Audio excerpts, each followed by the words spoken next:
Welcome to Unbossing Leadership, LinkedIn Live series, a series to help those of you who are interested in self-management in some radical or less radical ways to understand what are the most meaningful and successful practices and to hear it firsthand from those who are the practitioners at the front line. And today I want to welcome a very special guest, Laura, and she's going to share with us about the salary equilibrium that she has been facilitating quite successfully several times. And we're going to do a deep dive and hopefully really understand what are the do's and don'ts in this very precarious topic when it comes to salary and people receiving, of course, the transparency that they've never had before. That sounds attractive in one moment, and then there may be also reasons why that may also not be so attractive. So welcome, Laura. I am so happy for you to join us here in the LinkedIn Live. Thank you, Marion, for the invitation. It's like a great pleasure to be here and to talk about this subject that, as you say, is not so much common or comfortable. Yes. Everything around money, even if it's in the workplace or in our personal lives, is something of a taboo subject. Yes. So trying to work around this, at least in an organizational level, and trying to put some transparency, some justice, or some order to it. It's really a challenge. And so before we do a deep dive, just give a little bit of context again, why this topic is so dear to my heart and why I've invited you also together with some of your colleagues that you're very familiar with from Spain. Spain seems to be the hub these days for teal organizations. Sprouting, not just in the Basque countries, but elsewhere. So I believe this is the time now, about 11 years after Frédéric Laloux published his book, Reinventing Organizations. And a lot of us were inspired, not just practitioners, but also entrepreneurs and maybe even investors at this point when we're coming to talk about Chrysos, for example. But to understand that this is the moment now where we can look towards Spain, we can learn from people like Laura to see what does it actually take? What gets in the way when a company actually says, yes, we're going to do this, because it goes against a lot of business practices as they are still being taught in most or almost any business school today. So we're introducing something that, of course, a lot of us have heard about, being titled as agile or self-managed or teal, whatever you want to call it.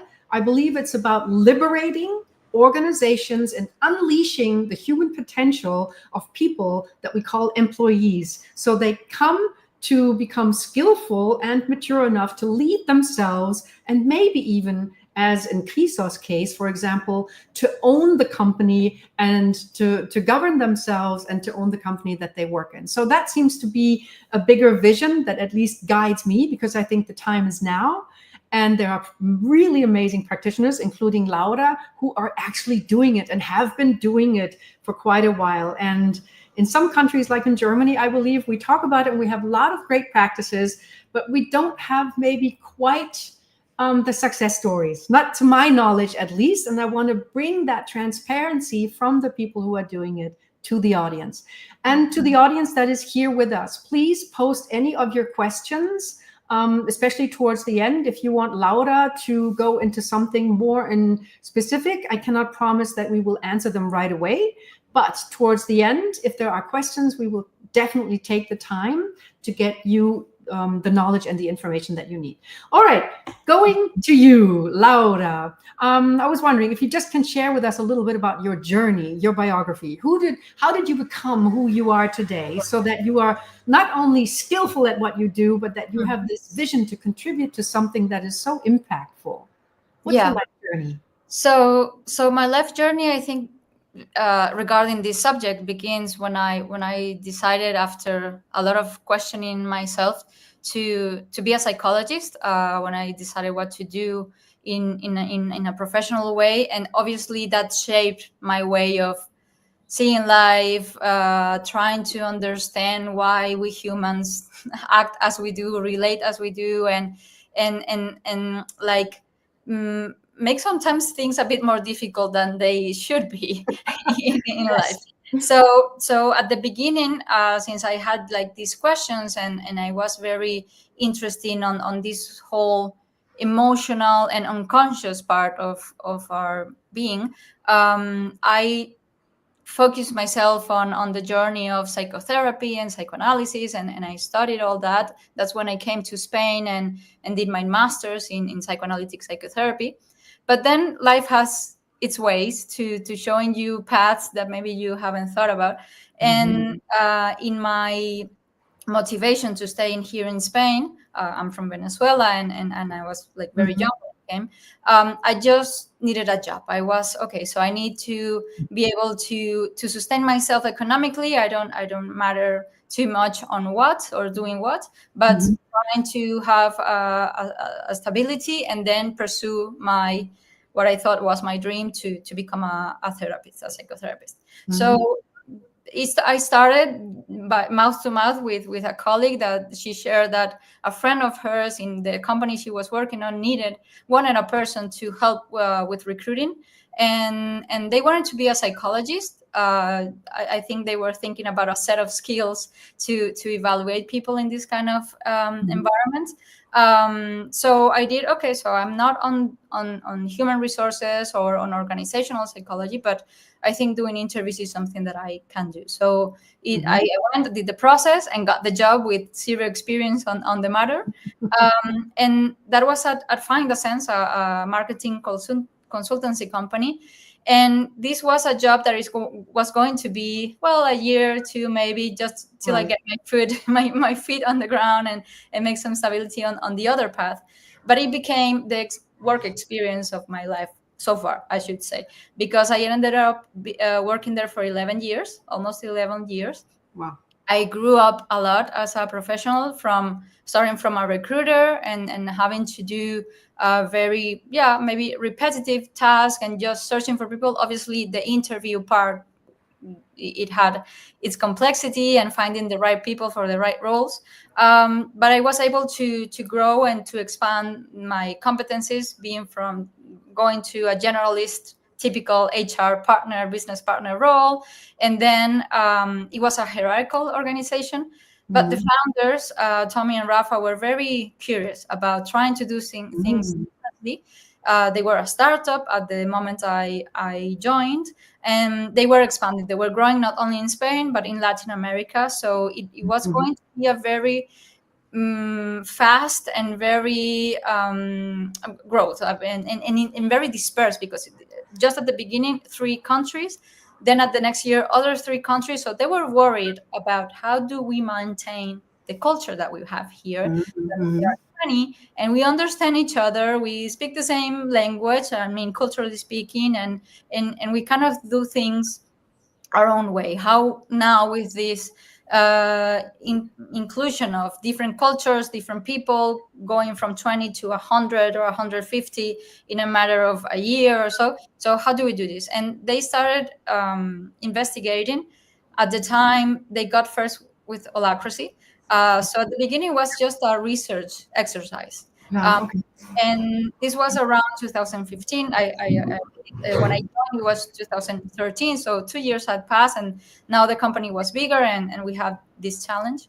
And we started exploring with Holacracy because it was the thing that was more, I think, maybe popular. So Holacracy, Sociocracy, they were books, they were trainings, and so on. So and Tommy, that was one of the founders, had moved to San Francisco, so he was very in touch with this Silicon Valley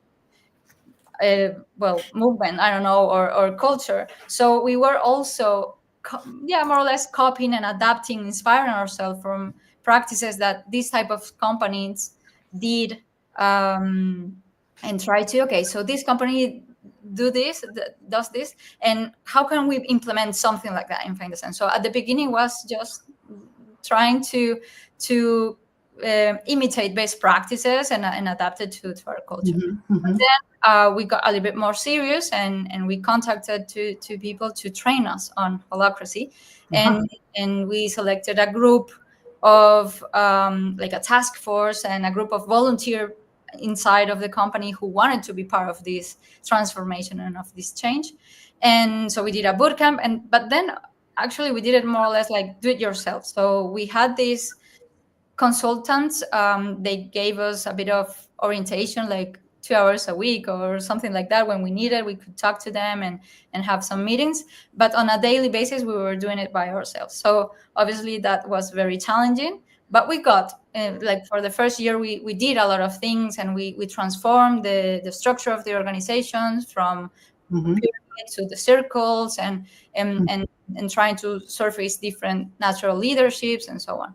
But the thing with holacracy, sociocracy, and a lot of these new style organization models and so on, is that they don't have processes. They just talk about principles and about roles and types of team dynamics that you can do, and very symbolic things, for example, in holacracy, to sign the constitution and to do all this. But they don't tell you how to deal with things like salary and compensation, or hiring and letting people go, or how to do internal mobility, all this stuff that are related to what's classically known as talent management or human resources or people and culture.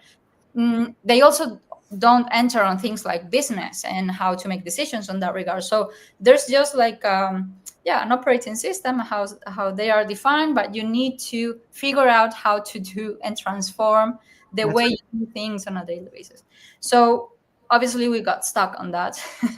And by more or less by 2018-19, we were trying to find more support or another guidance, and we were also struggling a little bit with the culture and the language issue, because everything was in English. So even though, I mean, on a leadership level, we could handle this type of meetings or consultations in English, but on a daily basis, the company was functioning in Spanish. So and trying to have a meeting in English where it wasn't natural, because we were used to do it. So we were trying to find, is there someone or some group or that can help us in Spanish, maybe in Spain or in Latin America? We had a lot of presence there.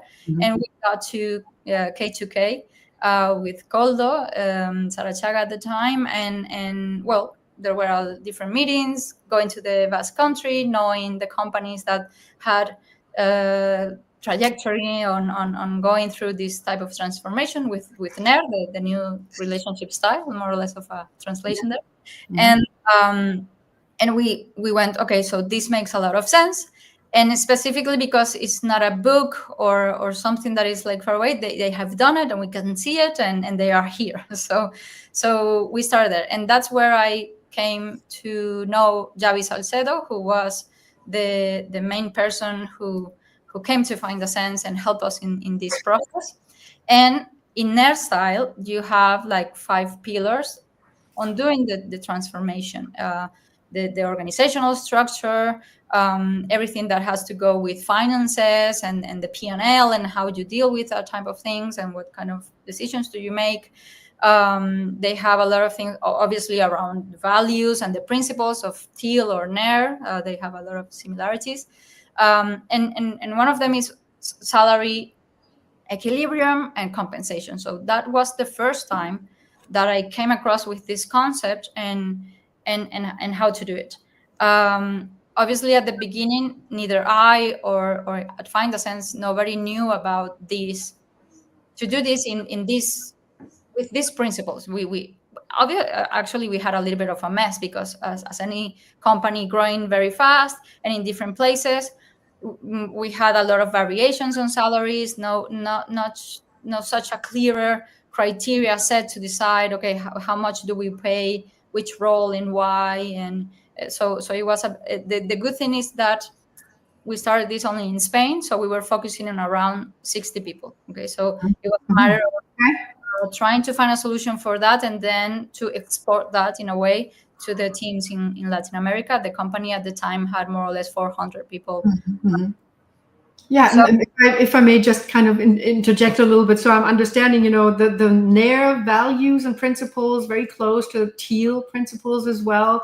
Yeah. One challenge, and you will go deeper into this, is identifying the criteria, which is something that an organization should do. And then you were challenged because you were growing so fast, but still, that's something that somebody from HR who does salary and compensations is familiar with. But the big new ingredient, is my understanding, is the full, radical, 100% transparency. Yeah. And also the second aspect, that it's not just top down. It's, you know, who participates in identifying the criteria and agreeing on it, you know, based on transparency. So let's hear a little bit about the challenge and the transparency part as well. Yeah, exactly. Those two are I think will be the main differences, because in bigger companies, in corporates, obviously you have expert people and with a lot of strategies or models or ways to decide how to pay people and on what criteria, and sometimes they end up also with very complex models on this. and I think also it's important to find a balance, because I think it's important for people to understand why they are gaining what they're gaining, because there's a sense of, the usual thing is that you always feel underpaid. There is some injustice in the way that you don't trust 100% the process and the people behind the process, because you think or their interest is in the company's interest and not yours, or maybe you feel that you are not being paid as well as other companies in the market, or that you're not being paid as well as your colleagues that are doing similar roles or have similar responsibilities. So there's a lot of untrust on everything. No? So that's why transparency is a big issue on this, and you can have different levels of transparency. Obviously, the aim in 𝗏, in 𝗁, and this type of organizations is for full radical transparency. And this means that people know entirely. It doesn't have to mean that I know the exact salary of each person by name, but I understand the rules. I understand how salary is decided, why I'm making this salary and not another one. What do I have to do to get to another salary? And so this lowers down all these hypotheses and stories that we make in our head, that they are all projections, hypotheses, and so on, and based on things because I'm lacking information. So I put something that explains it to me. So transparency is a way, and you can go to and normally some traditional organizations try to have guides or the process is explained in a way, but here is the second part, that but this is decided by the company for people who have roles in human resources or in the director side, and the people who work in the company have no say about it. So it's this way because we said so, and end of conversation. So that's entering the second subject. Normally in these type of transformations, you create a team, a task force that ideally is representative of the organization. So you have people from different teams, and you don't look at tenure, responsibilities, knowledge, experience. You look at motivation to work on this subject and interest, genuine interest in to find a solution, so that the money is not an issue that gets in the way and generates conflicts, because it unfocuses of the importance. Okay, so it's voluntary, 100% voluntary. People who have a genuine interest in conflict. Yeah, the experience that I have, it's always voluntary, because normally, voluntary, or people can nominate. You can nominate a little bit of like role selection. If you want to use that, you can do that. But it's ideally to be, since you are going from a period, to be bottom up. People who are nominated by their colleagues because they trust them, or because they think they can do a great job, or to add value to the process, or people who really want to be involved in that and add value. Yeah, makes sense. Yes, wonderful. Yeah, so I guess this might be a good moment for us to go into a concrete example. My understanding is one of the main processes that you've led was at 𝗏. We already had Dunya Rivata also from, who did the process as the coordinator, the main coordinator. So help us understand, how did that process go, if that is something you want to share with us? Yeah, sure, of course. I started collaborating at the end of last year with 𝗏, And basically, well, in different processes and things related to people and culture. And they already had, when I arrived, since they have been doing the transformation for almost 2 years or 2 years already, they already have done a first salary equilibrium exercise, and they already had salary transparency when I got there. This was different, and I will compare a little bit with the experience, my first experience at 𝗨, in the sense that we didn't have salary transparency. We didn't have any formal criteria shared with all people. So there's some difference between when you're starting from scratch and when you already had a few times talking about this and doing this. So to go in the case of 𝗏, they already had this, so people were level up. More or less, they had the salary levels, and there were categories, and depending on the type of roles, they had like families. So this type of family roles have this scale. They work with 6 levels, and they wanted to make it better. That was the main motivation. They want to improve the model. And also because the way salary is decided in 𝗏 is that it's not, is related to roles and responsibilities, but it was also the result of a peer evaluation. So depending on a peer evaluation, you got a punctuation on a scale, and depending on that result, you were level 1, level 2, and so on. And obviously that process, for their taste, and it was creating a little bit of conflict, is that it was too subjective for them because it was a peer evaluation. So people could use this. So there were 2 like main patrons, to say it that way. The thing that I don't want to hurt you. Maybe I don't find things that you're doing quite well, or you could improve, but I don't want to hurt you economically. So I will rise a little bit the evaluation, or not be completely like constructive in that way, and be benevolent. So I don't want to mess with you, because also I don't want you to mess with me in that way. So you lacked a little bit of honesty there. Yeah, it was lacking a little bit of honesty. It was like a false harmony and symptom there. And on the other way around, sometimes when people will a bit angry or frustrated or something with someone, they could lower the evaluations, but in a subjective way, because we function that way. There's nothing wrong with that. It's the reality. So we need to find ways to control a little bit our humanity involved in this process. So they wanted to change the process of the peer evaluation to be able to have a more objective, more transparent, more secure. They use a lot the word secure. For this to be secure and to be comfortable with the results and how we are making these decisions. So one thing that we created, that we called for volunteers who want to be involved in this process. It's going to be facilitated by me. So at the beginning, there were more or less 15 people from a company from 46, 47 at the time. So it was a lot of people.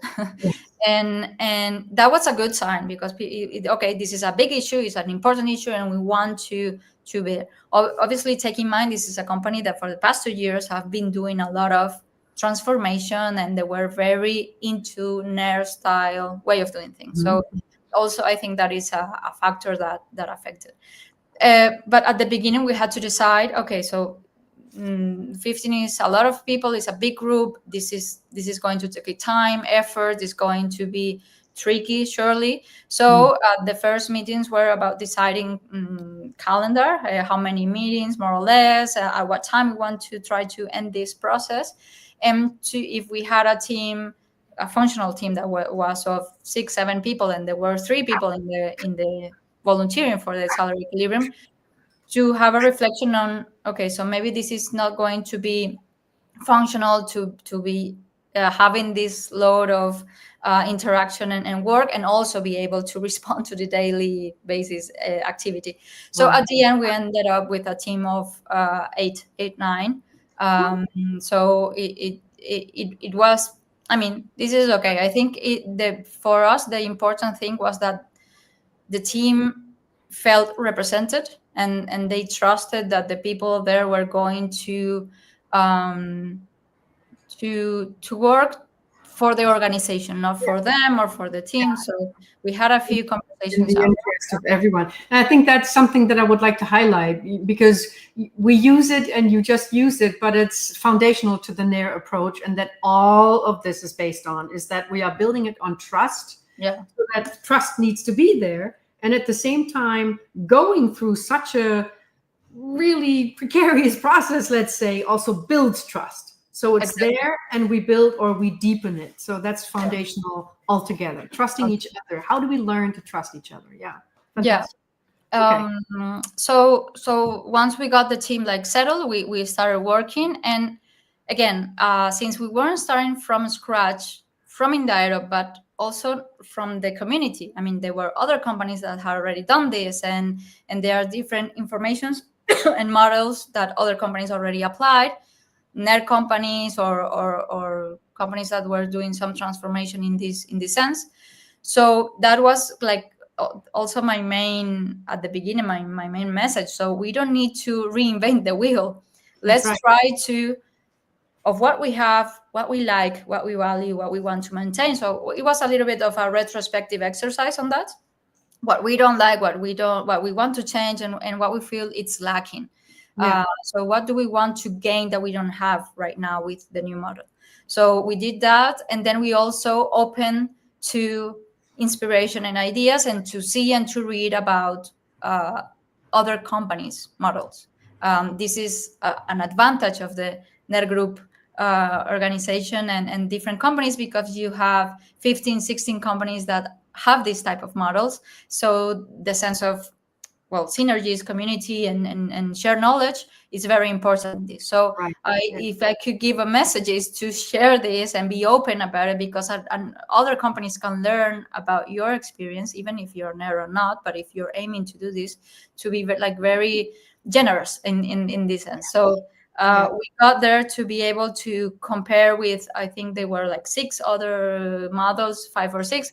Wow. Obviously, being in the 𝗨 group, the majority, they have similarities, but they are not the same. And I think this is another key thing, that there's no recipe, even though, again, 𝗨 style as Holacracy Teal, they have principles, and they have this guidance. Okay, so we need to be based on trust. This needs to be transparent. This needs to be participative, but it will depend on the company and the size and the dynamic and the activity and the economical situation on the present and maybe the projection on the future. So even and since 𝗨 has done it a few times, obviously they have experience, and they can do, okay, so we can maybe start from inspiring us from these models, but either way we need to create our own. So I will say that don't try to copy and paste things, because it surely won't work, because you can be missing things that are uniquely important or relevant to the context. Yeah, and you and I in our prep call also spoke about the fact that it's not just about, in the end, having the final product of, oh, this is now our new salary modeling framework, and we're proud we've done it. But the whole process is almost like a spiral, like a developmental process that is emergent. So as people participate, they gain trust. They learn so much about other models, but also about themselves as individuals, as an organization. So the whole developmental part is a deliberate, very relevant component of this whole thing. So there are lots of best practices that we can use for orientation, not as a template. And then there is emergent practices that become our own, that we actually believe in because we gave birth to them as we studied our ways through it. Yeah, exactly. Yeah, for sure. And talking about the process, I mean, I think that when it's very normal, there are tense conversations around it, because even though we are volunteering and we all have a common objective, as we said at the beginning, money is a sensible issue. And sometimes and normally in those conversations arise the frustrations or the felt injustices of the actual model or system that they're using. And I think that the complexity for the people participating in this kind of process is to be able to gain perspective. So when you're talking about this and trying to build a model like this, you cannot do it from the position of how is this going to affect me, what I'm going to take away from this, if I'm going to gain more money, or this is going to affect me in a way and I'm going to lose maybe what I think are privileges. You have to think of the whole, because you're a representative. People trust in you. Exactly. So as everything, that is a process. Some people get there faster. Some people have a little bit of a struggle with it. But since it's a group situation, something that I was like very happy and proud that started happening is that when people had an idea or a suggestion that really didn't make a lot of sense or was too complicated to implement, so at the beginning, I was the person who being like the bad cop or something like that to trying to, okay, but why, or to question or to go deep to understand what they were trying to propose. But sometimes, I mean, later on, it was the same, the people of the team who started to gain perspective and to start to have more criteria or more, okay, so for example, to give you an example, if we already had a decision made and 2-3 meetings later, someone going back or proposing a different thing, so the team was, okay, so we've been there, we talked about it, this is a made decision, let's stick to what we already had worked on. Or, for example, they explained their proposal and it wasn't clear, it wasn't understandable. So people were, okay, but I don't understand. Please, I don't know. Or you need to prepare it better, or you need to tell us what you're thinking about, because it's not clear. So I think that was very valuable for the team itself. Started to be critic about what things made sense and what didn't, and it didn't like belong to me, or I wasn't being like judge of it. Can I just, because I like to, because it's so dense and so rich what you're saying, I just want to kind of, give us all a chance to breathe and maybe highlight a few things from my understanding. Sure. So one of the things is what I understand from Sociocracy S 3.0 is this thing that, we call artful participation, that I understand that I have a more circumspect awareness. I'm now a representative, as we already mentioned, and that when I speak, I don't just speak from an individual perspective, I speak for the greater good, and both at the same time. It's not a contradiction. I need to somehow find a way to be here for my own interest, but not primarily, but primarily so that it really works and I am contributing to something that works for everyone here. So exactly. And what I understand is also that, your role is crucial. And what I understood is that at points, participants as they are learning how to contribute in their best and participate best, you have to be a strong facilitator. Yeah. Definitely. How do you challenge somebody in front of the entire group as part of this project that wants to progress?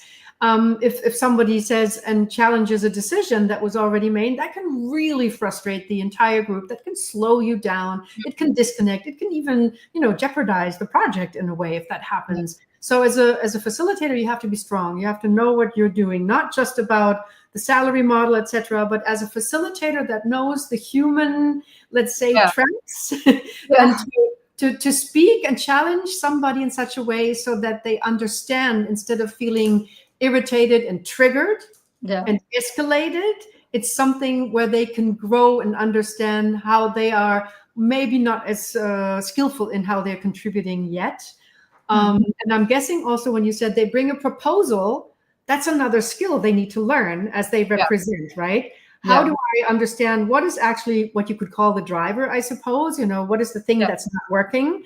And what is it that I or me as part of a subgroup, what are we proposing? And that proposal is a skill in and of itself. How do I actually draw up a powerful proposal that is clear and concise and makes sense to everyone? So I just wanted to highlight those. Yeah, for sure. Yeah, because the common thing or the normal thing to happen is to be talking about something about the model and just saying, I don't know, I don't agree, or I don't like this, or even use language like I don't feel insecure. Yeah, but like why?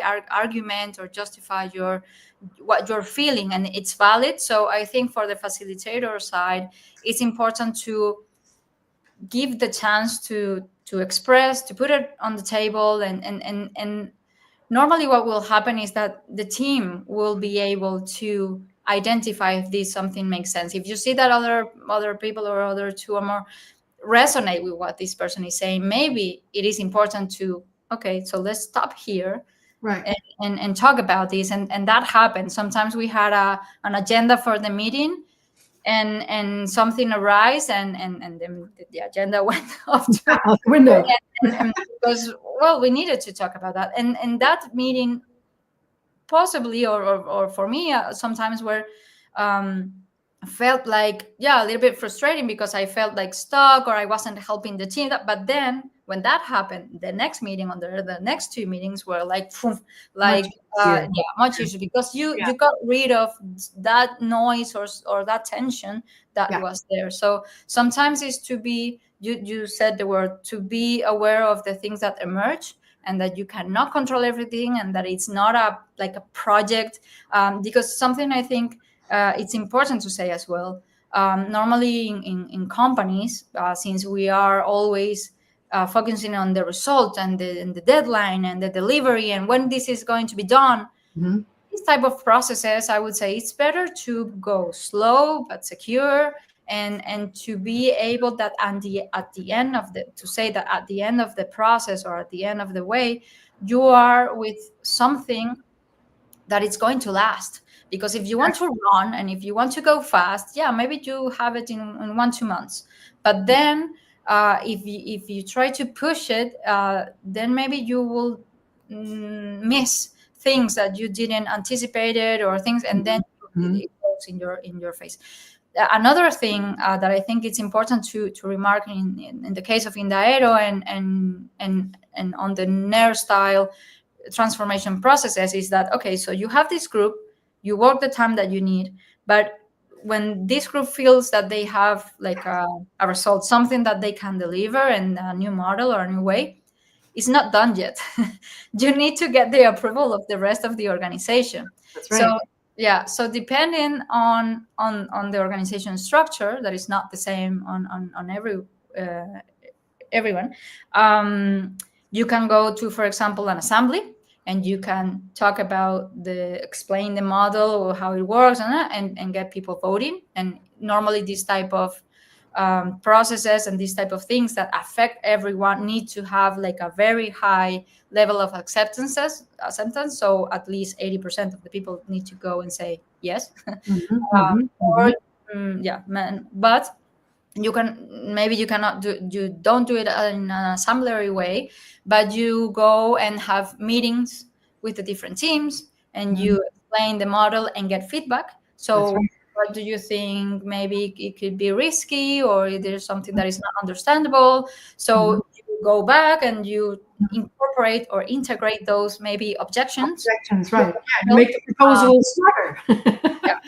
So following sociocracy 3.0 on proposals and integrative collaborative decision making. So you can do this in different ways, but at the end you need to end with something that the whole company was participative in some level, at least on the level to say, okay, you explain it to me, I understand it, and I think we can try it. Let's go ahead.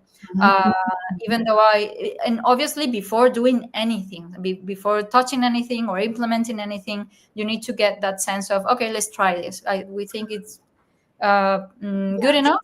So let's go. One of the main sayings, good enough for now, safe enough to try. So it is on its way to becoming sustainable and something solid, but we can give ourselves permission to experiment and then get together again from time to time, and to learn when we look back, is this working, or do we need to adjust until we are good with it? Yeah, of course. And I was going to more or less end with that. For example, the case of Indaero, they did a first salary equilibrium and a first model, and more or less a year and a half later, they wanted to change it because there were things that weren't working the way they wanted. And obviously this second time we're trying to come with a system and a model that is going to last a little bit longer, but we're not aiming to this will be the perfect model and this is how 𝗏𝗏 will decide on salaries and compensation from now on forever. So if we're lucky, for the next 3 years or something like that. And the thing is, this is an evolutionary process, because the organization is going to change, the people possibly is going to change, or the context is going to change, and new challenges surely are going to arrive. And it's important to keep that mindset that things are evolutionary, and especially for two sides, to understand that in this process of the present, you don't need to come with the perfect model. You just need to come with the safer, good enough, and so on, just to try and to understand that you're feeling optimistic that it's going to be better than the previous one, but it doesn't need to be the perfect one. And also, I think also another interesting thing to process is, and an invitation to people who go through these processes, is to think, to be like ambitious, or to be curious and innovative, not try to just solve the conflicts or the problems of the now and of the things that we don't like today, but trying to think, okay, so yeah, in 2 years, in 3 years, so how this model maybe can evolve if we grow up, if we got bigger. This was a question about in there. So what happens is, okay, now we're 50, but maybe in a year, I don't know. So how are we, especially on deciding the maybe not the evaluation process or the criteria, maybe that can be more or less stable, but on the money, on how many levels are you going to have? What's going to be the distance between a level and another? Are the same levels for all types of roles, or you have like families or different scales depending on the area of expertise or the type of role? So those are things that need to come into mind, and to try not to think to solve the issue for the company now, but to have it a little bit of trajectory on time. So that happened actually in the process. We made they had different scales for different teams. At the end, we have only one scale with a little, instead of 5, we went to 6 levels. So we added, but that gave the opportunity for teams to have a longer trajectory on the levels. And sometimes there were other teams that the ladder or the scale went till this way, and other teams could go. Now that is the same for everybody. Does it's going to mean that everybody's going to get to the top of the salary compensation? Well, obviously no, because you need diversity, and you need people who are doing regarding roles and responsibilities, doing some type, and other people doing another type of roles and responsibilities. So that will organically define itself, like a traditional organization would do.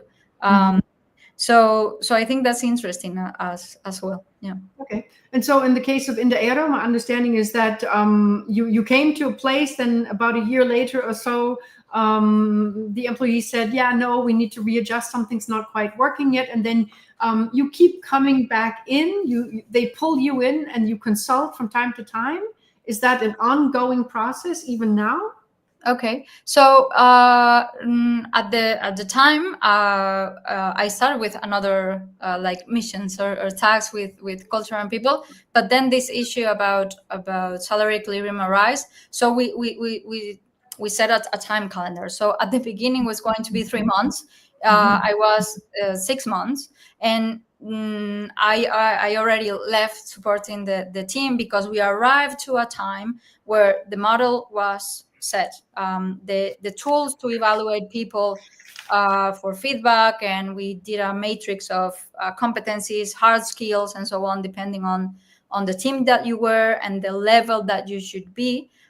So we parameterize a lot of things, and the process of when, who, how do we do this evaluation, when do we apply the salary changes during the year, and so on, this type of process writing thing, that was all done. And now the team, what they are doing now on their own is this part of, well, actually during the July month and beginning of August, this sharing with the teams, they decided not to do it on an assembly and to vote, but they showed the model, well, first to another team that they call relations team, that is focused, the mission is all related to people and culture. So they went there first, they got feedback. They integrated the feedback or the possible objections they had. It was very little because we already had one first meeting in May. So we were tweaking the last few details, and now they had feedback from the team. I talked to Rosario last week, and now the feedback is already integrated, and the teams have gave the go. So now it's August. A lot of people are on holidays. So the plan is for from September on to start doing the evaluations, to see the results, and then to adjust people's salary to what they got level. So it's ongoing. It's an ongoing story. I mean, the model is defined, but now they have to use it and implement it and to see what happens. Because sometimes you can have it all in paper and you think it's all going to work perfectly, but then you need to try it, to test it, and learn from it. Try to gain the best.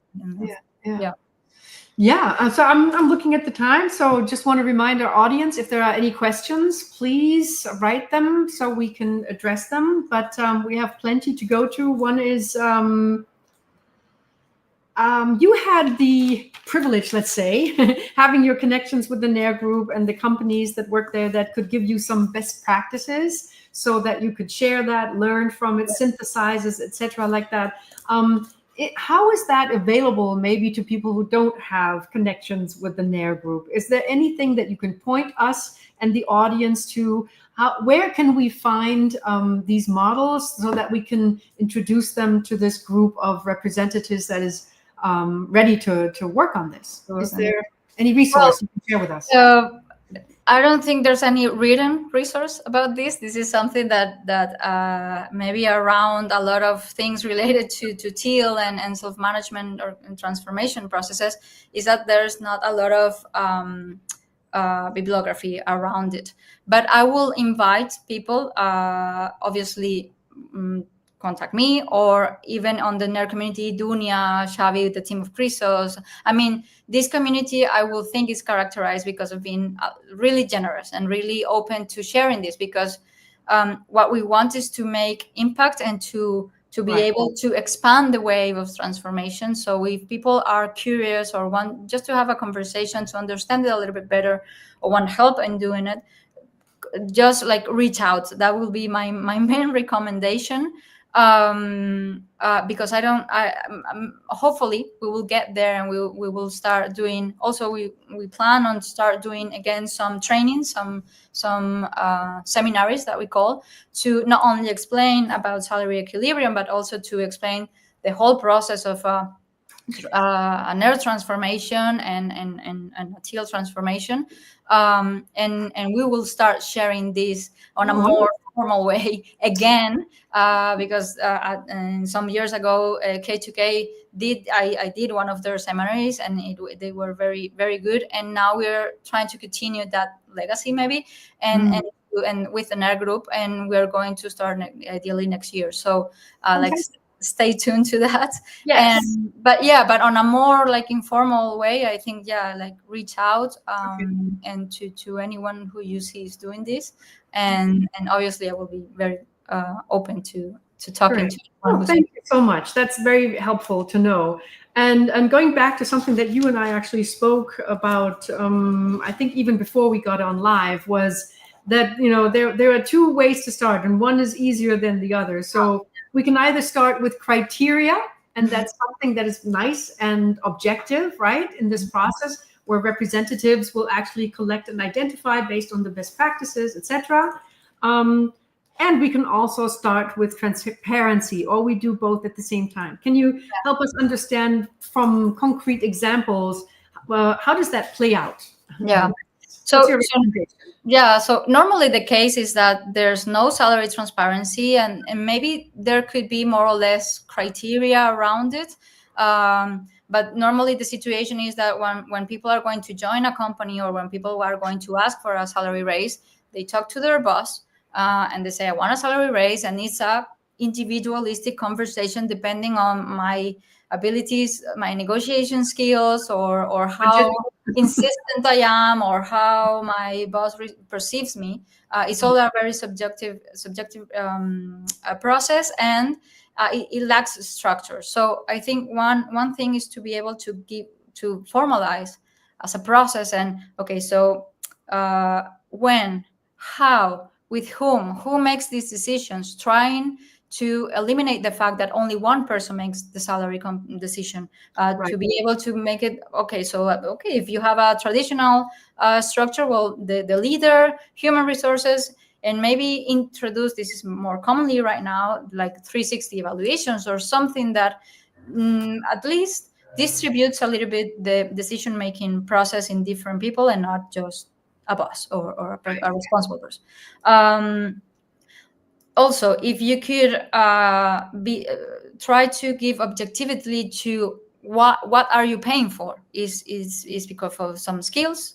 Is because of some roles and responsibilities? So if you are responsible for A, B, or C, then you access this type of compensation, because we understand that this type of responsibility comes with with consequences. So and you are being accountable for a different time. I think on different of, if you in a lot of companies, you consider things regarding tenure, or regarding seniority. So I think those are common grounds, and those are very good criteria to not get rid of, because that helps on having a little bit of framework and a common language to understand about it. So I will rescue that from traditional organizations and large corporate companies that they have this very structure. What I will limit is the complexity of the model, because that's when people get lost in the process, and there are too many variables, and there are too many things, and it's like too complex to understand. So at least the people say, well, at least I'm gaining more and more and more each X time, I feel okay. But if this gets stuck, then because they don't understand it. So I will say that normally on NER style organizations, they include this type of thing. What type of role are you doing? Have you inside of the organization? And also, it needs to be internally coherent. So if you are the the coordinator, or if you have a role where you assume a lot of responsibility, to integrate that, but you also have to be market competitive.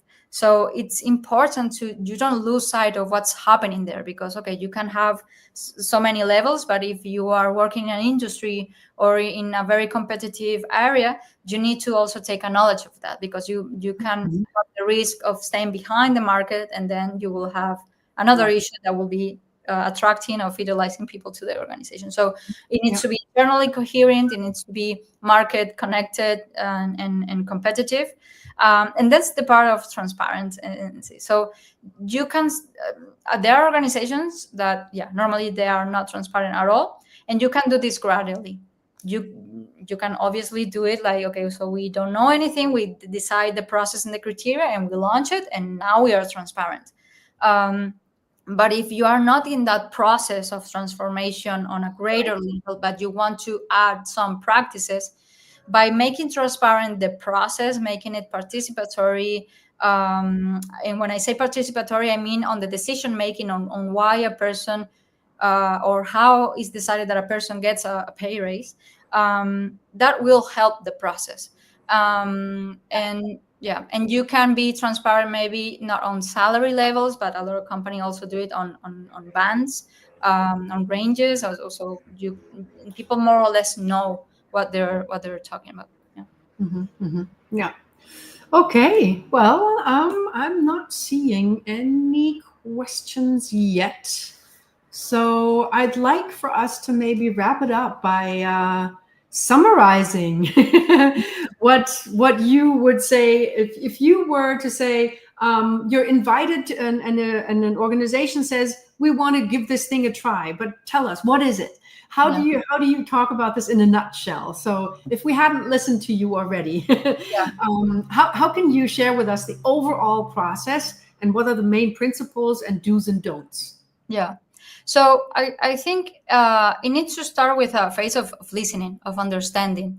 What is the context right now? What are the issues? What we don't like? This kind of retrospective process that I was talking before, right. and to hear the employees, the people who are living that system or that process, and to be able to identify, okay, what of what we have now doesn't work, and what does. And I think it's very important to rescue and to keep the things that are working and the things that people value around in this case, the salary system or compensation system. Then again, I would say do some research. You don't have to invent everything from scratch.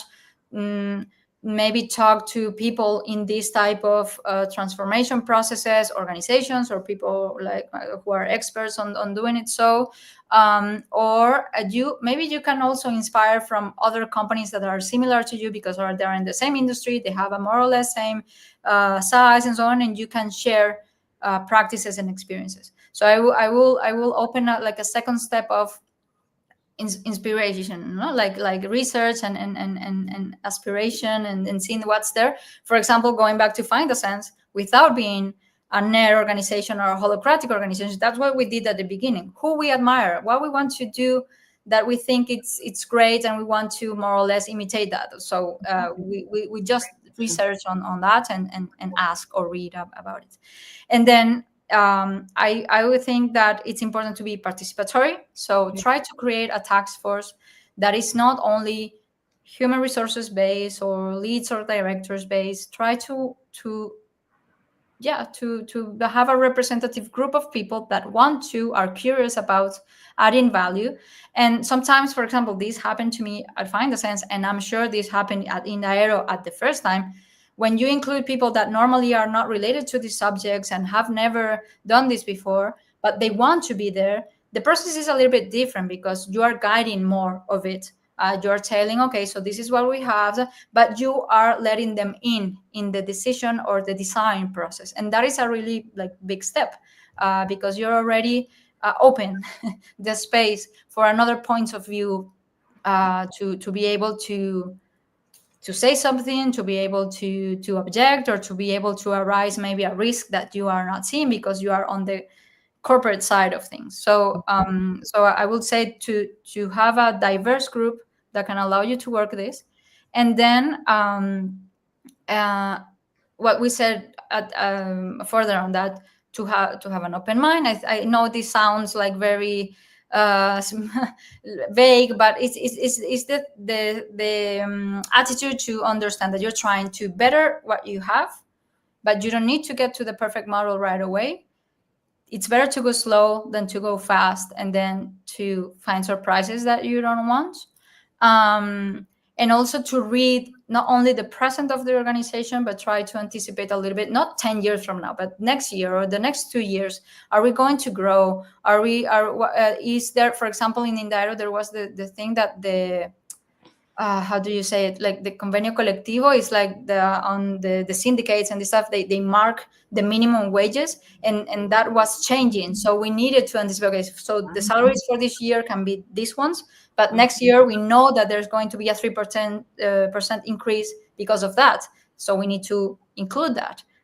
So be connected with the context and things that can be happening, and also to understand that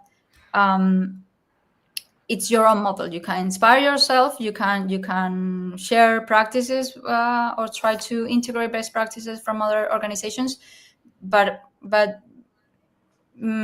it's okay, and it's good that it's your own model and your own process. And for the last part, before implementing, try to have feedback from the model. Maybe if you are more traditional organization, maybe you cannot do it for the 100% of the company, but try to have some kind of involvement of more people around what you're trying to implement. Mm-hmm. Fantastic. Well, thank you so much for all your knowledge. And as you already said, not only are your peers generous, so are you. Thank you very much. Thank you so much. And I can only express my gratitude and my deep appreciation for who you are and what you do and what you're offering to the world and offering to this hopefully movement that's gaining momentum, not just in Spain, but other countries. In my case, it would be preferably Germany first and then there. So thank you so much, because this is so helpful to be encouraged, to get orientation, to feel like this is real, you're doing it, you're out there, and you expressed your willingness to be approached, to share what you can share. So thank you so much, Laura. Thank you, Marion, for the invitation, and also for what you're doing in helping spreading the word and getting all these practices and experiences out there, because I am there with you. It's important that this reach out as much people as possible. Yes, thank you so much. And I hope to continue the conversation in the future. Thank you so much. Best.